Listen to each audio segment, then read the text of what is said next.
speaking of proud, shout out to our parents who stopped listening to this because of the things that we say.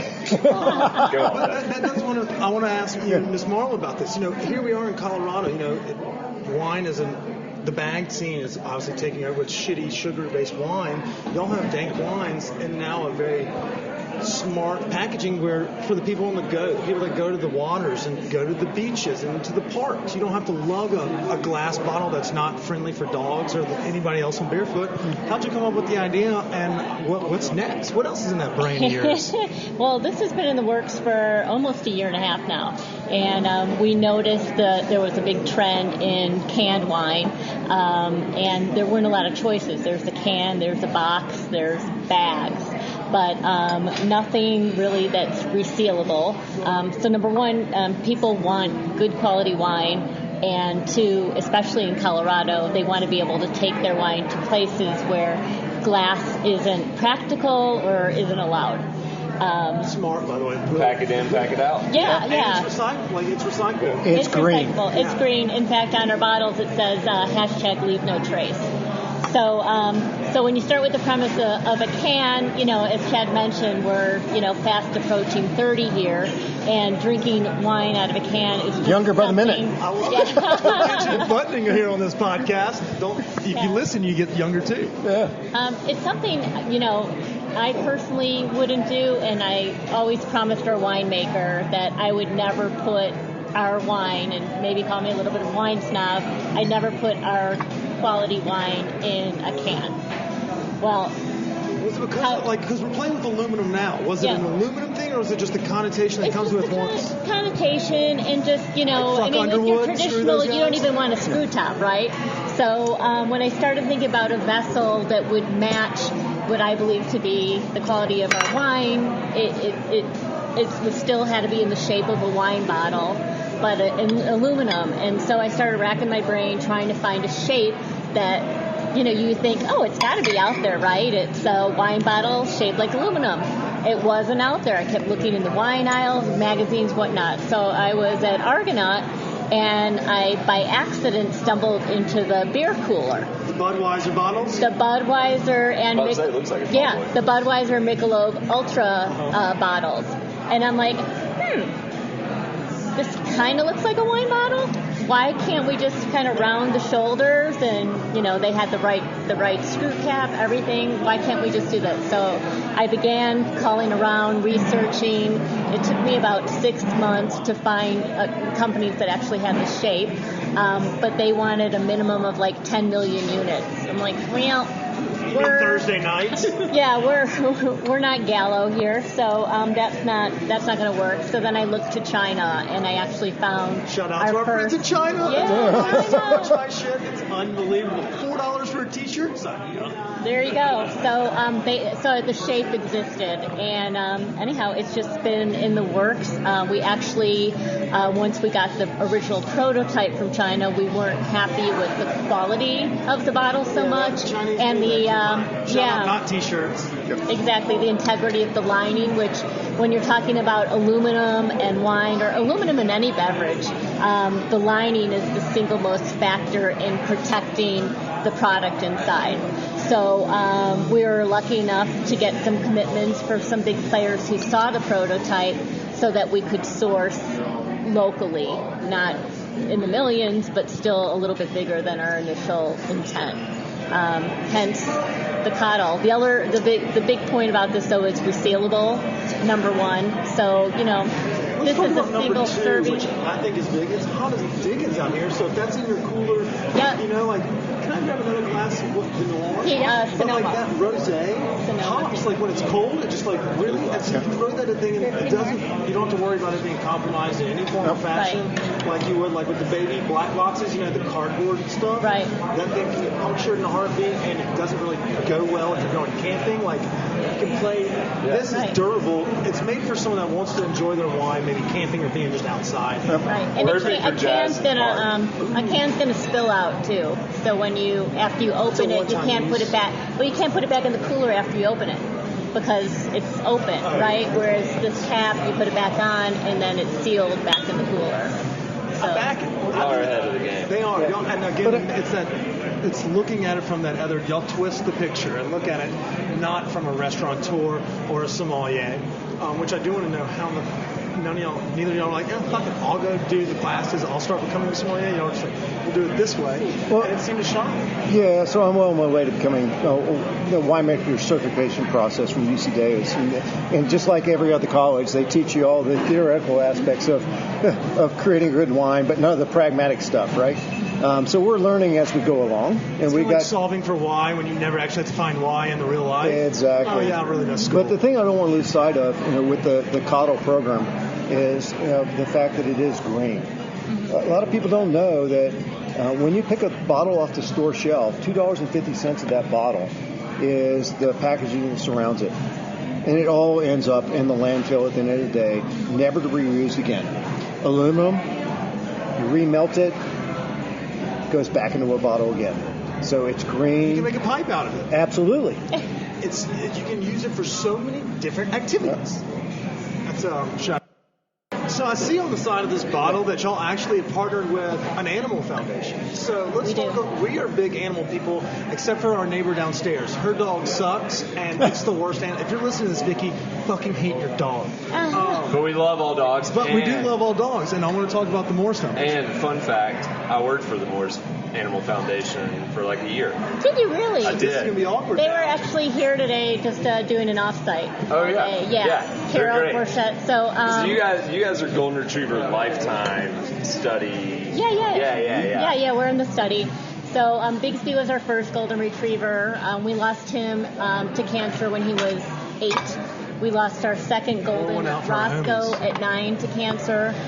We have Snickers now. Snickers just turned 6. He's actually enrolled in the Morris Animal Foundation study. Awesome. He was diagnosed with cancer this February, and through the Morris Animal Foundation, we were able to actually remove the tumor. He's cancer-free. But how do you find out if your dog has cancer? It looked like a tick. His looked like a tick bite, and we got a biopsy. And Golden Retrievers are kind of known for... I think my dog's half Retriever. We don't know he's in the box. He's the most handsome dog in the whole wide world. He is. So shout out, Jerry. Yeah, continue on. I'm just worried now. I'm starting to worry. I'm starting to sweat a little bit. No, but that's awesome. So the Morris Animal Foundation, we sell biscuits. I don't know if you can see those there, but they're wine bottles filled with biscuits. I saw that. And 100% of the proceeds from those get donated to the Morris Animal Foundation. Awesome. We'll do yappy hours. We do all kinds of, Time out. Yeah. That's one of my favorite things is mixing dogs, booze, and women. So let's talk about yappy hours because there's nothing that brings girls to the yard more than paparinos. I try and promote them as much as I can because not enough people know what a great organization they are. They're local. And they're right here in Denver. Yeah. Mm-hmm. So that's why we put their logo on our bottle, and 1% of proceeds from each bottle will go back to them as well.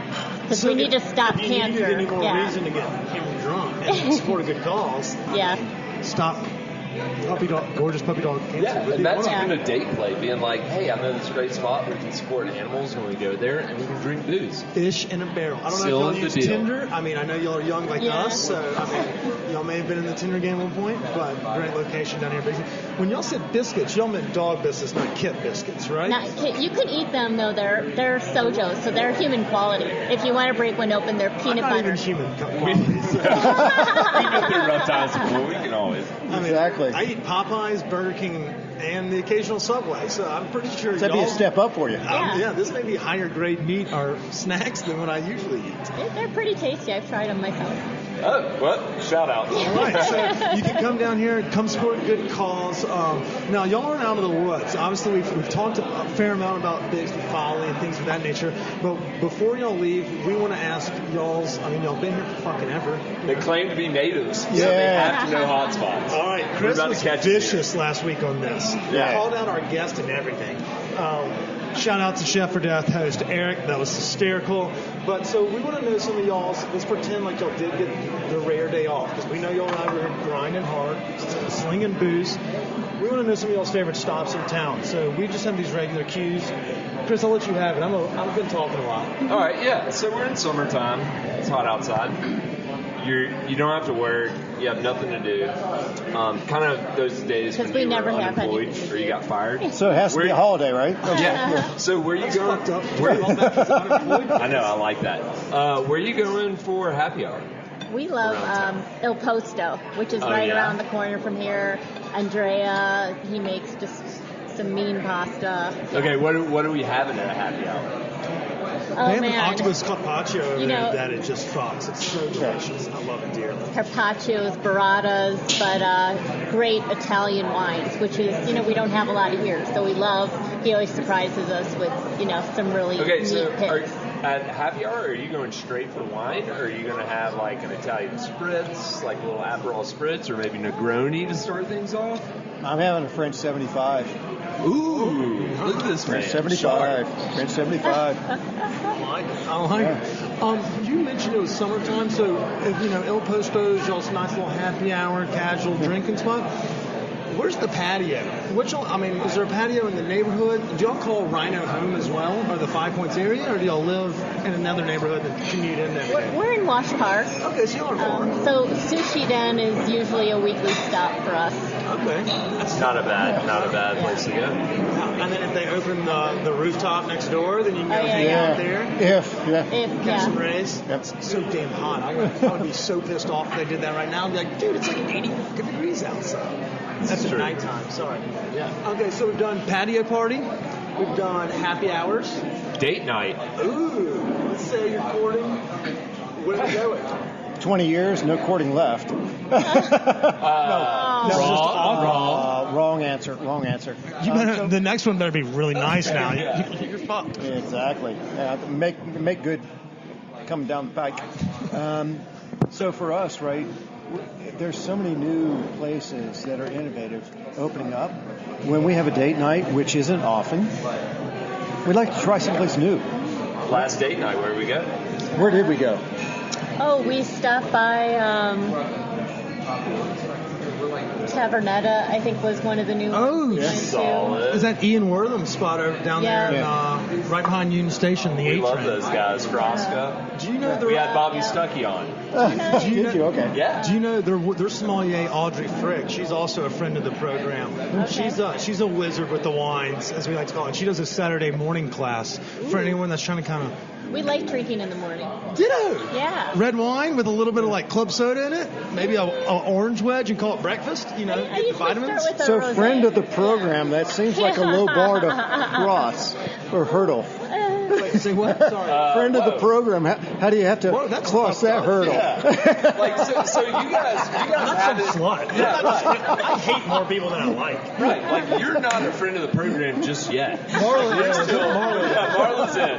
Marla's a shoe in. Chad, on the other hand, might get fired again. I'm trying. Hey, Zane, insert the president, you're fired, right there. It's all right, Marla. We're going to help you. And don't worry, you can drag him past the finish line. Because we just raised the bar a little bit further. That 750 meters just went to a 10. Okay, so Tavernetta, that's a great spot. So we'll give you a Y'all suggestion. are big Italians. Yeah. Do y'all have Italian blood? Are y'all like of heritage or just channel y'all's love just for like it? Just a big mutt. There you go. So next date night, you guys should go see our friend at Annette, Caroline Glover, if you haven't been there. Trying to get over there. Okay. Yeah. Okay. That's on our top of our list. Okay. Yeah. Go there for your next date night. Shout out Caroline Glover. Here's a sleeper. This is just a casual. It's not too expensive, and on Wednesdays it's half price wines. Dio Mio. Right? It's in your neighborhood. Right. In your It's neighborhood. very small. You order it like at an iPad at the booth. You go sit down and it's very cash. You can get in down there for $50 after like y'all been here and you're like, fuck, let's get out of here. Chad, the bartender's got it. Chad, the owner, can get half. Okay, where are we going to? All right, so we've done date nights. Oh, cheap eats. Cheap eats. Okay. Oh. Obviously, we go back to when you're fired. You're running low on funds. We call it the Why rent do we week. have to keep going back to that? Because the Please. bar's high, Chad. Remember what you just said about us? You said I was a slut for friends. I find it offensive that you think I just like everybody. I'm not a golden retriever. Kind of. I do wag my tail. Yeah, exactly. So yeah, Chris, without the subtle jabs, let's ask Miss Marla. Let's say that you were I call it rent week question. it's rent week. You're just trying to fly under the radar, get full. What's the cheap meal that you like to stop in around Denver and just grab something? You know what? Our kid, we've got a 13-year-old son, and he is a huge trooper because we work crazy hours. I don't cook. I don't make